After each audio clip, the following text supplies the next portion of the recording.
I only buy the finest tea leaves, sister. See, BOPF. BOPF is indicated on the pack. Sister, the art of tea. Elections Commissioner Mahinda Deshapriya says that the instructions issued by the President to make provisions to hold elections for the Northern Provincial Council was received in writing this afternoon. Meanwhile, the respective provincial governors have said that the Central and Northwestern provinces will be dissolved at midnight today. The tenures of the present Northwestern and Central Provincial Councils are to expire in March next year. The governors of these provinces have decided to dissolve these councils ahead of time in accordance with provisions in the Constitution.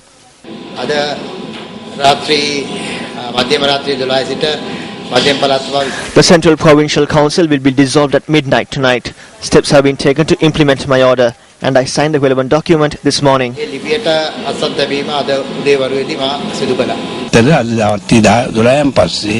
I hereby inform that the Northwestern Provincial Council will be dissolved at midnight tonight.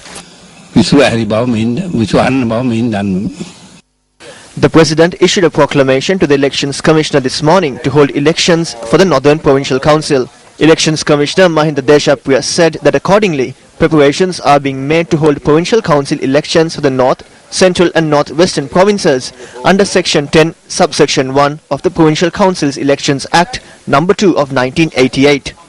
The Indo-Lanka Accord, signed on the 29th of July 1987 by then-President J.R. Jayawardena and Indian Prime Minister Rajiv Gandhi, laid the foundation for the establishing of provincial councils in Sri Lanka. As per the 13th Amendment to the Constitution, the Provincial Councils Act No. 42 of 1987 was passed into law.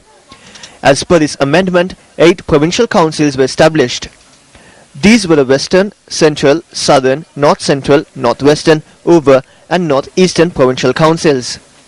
The North and East were merged and nominations were called for elections to the council between the 3rd and 10th of October 1988. As a result of only candidates from the Elam People's Liberation Front or EPRLF contesting from the Jaffna, Kilinochchi, Mana, Mullaitivu and Vavuniya districts, these seats were won uncontested. Elections for seats from the Batticaloa, Trincomalee and Ampara districts were held on the 19th of November 1988. The Northeastern Provincial Council, comprising of 75 councillors, was thus established with the leader of the EPRLF, Varadaraja Perumal, becoming the first Chief Minister of the Northeastern Province. However, as a result of Perumal declaring the province as a separate state and hoisting the Elam flag, then President R. Premadasa decided in March 1990 to dissolve the Provincial Council. As per the provisions of the Constitution, administration of the province was brought under a governor. As per a Supreme Court determination in 2006, on the 1st of January 2007, the Northeastern Province was split into the Northern and Eastern provinces. This is the first election to be held for the Northern Provincial Council following the division of the provinces. The government has made promises on a number of occasions to the international community, including India and the United Nations, that elections will be held for the Northern Province. However, constituent parties of the ruling alliance have constantly reiterated that land and police powers must be taken away prior to an election being held in the north. Against this backdrop, the government announced that it would introduce a 19th amendment to the Constitution. The purpose of this amendment is to make legal provisions which prevent provincial councils from merging as one and enable Parliament to pass laws on provincial councils with approval coming from a simple majority of the provincial councils. Can changes be made to the 13th Amendment to the Constitution when elections are to be held for these provincial councils? If the government is desirous of bringing a constitutional amendment at this stage, the fact that there were no Jaffna provincial council or the provincial council elections are to be held, or there were other provincial councils to be held, cannot be a barrier for that purpose.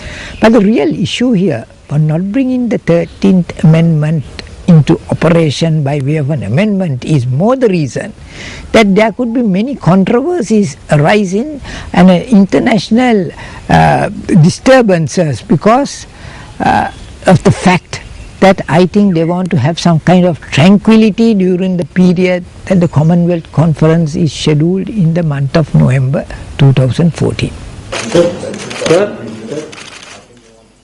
The announcement of elections for the Northern Provincial Council comes amid a visit to India by the Minister of Economic Development Basil Rajapaksa. Assistant Secretary at the Indian External Affairs Ministry, A. Vishnuvardhan Reddy, said that Basil Rajapaksa had met with the Indian External Affairs Minister Salman Khurshid this afternoon. Minister Rajapaksa had also met with India's National Security Advisor Shiv Shankar Menon.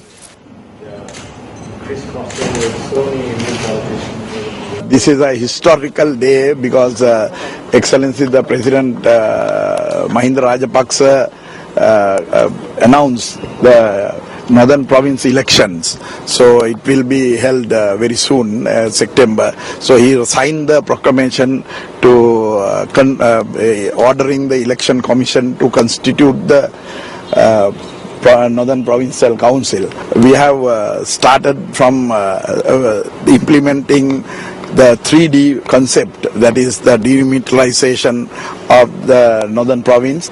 Then we development, so all the development work have been complete, and from the country to stability we have done that. Now the democratization have to be done. So the democratization is started today. Meanwhile, speaking to the BBC World Service, Deputy Minister of State at the Indian Prime Minister's office, V. Narayanasamy, said that India is not happy with the Sri Lankan government's effort to dilute the powers of provincial councils. The agreement between Rajiv Gandhi and Jayawardene, it is an international agreement.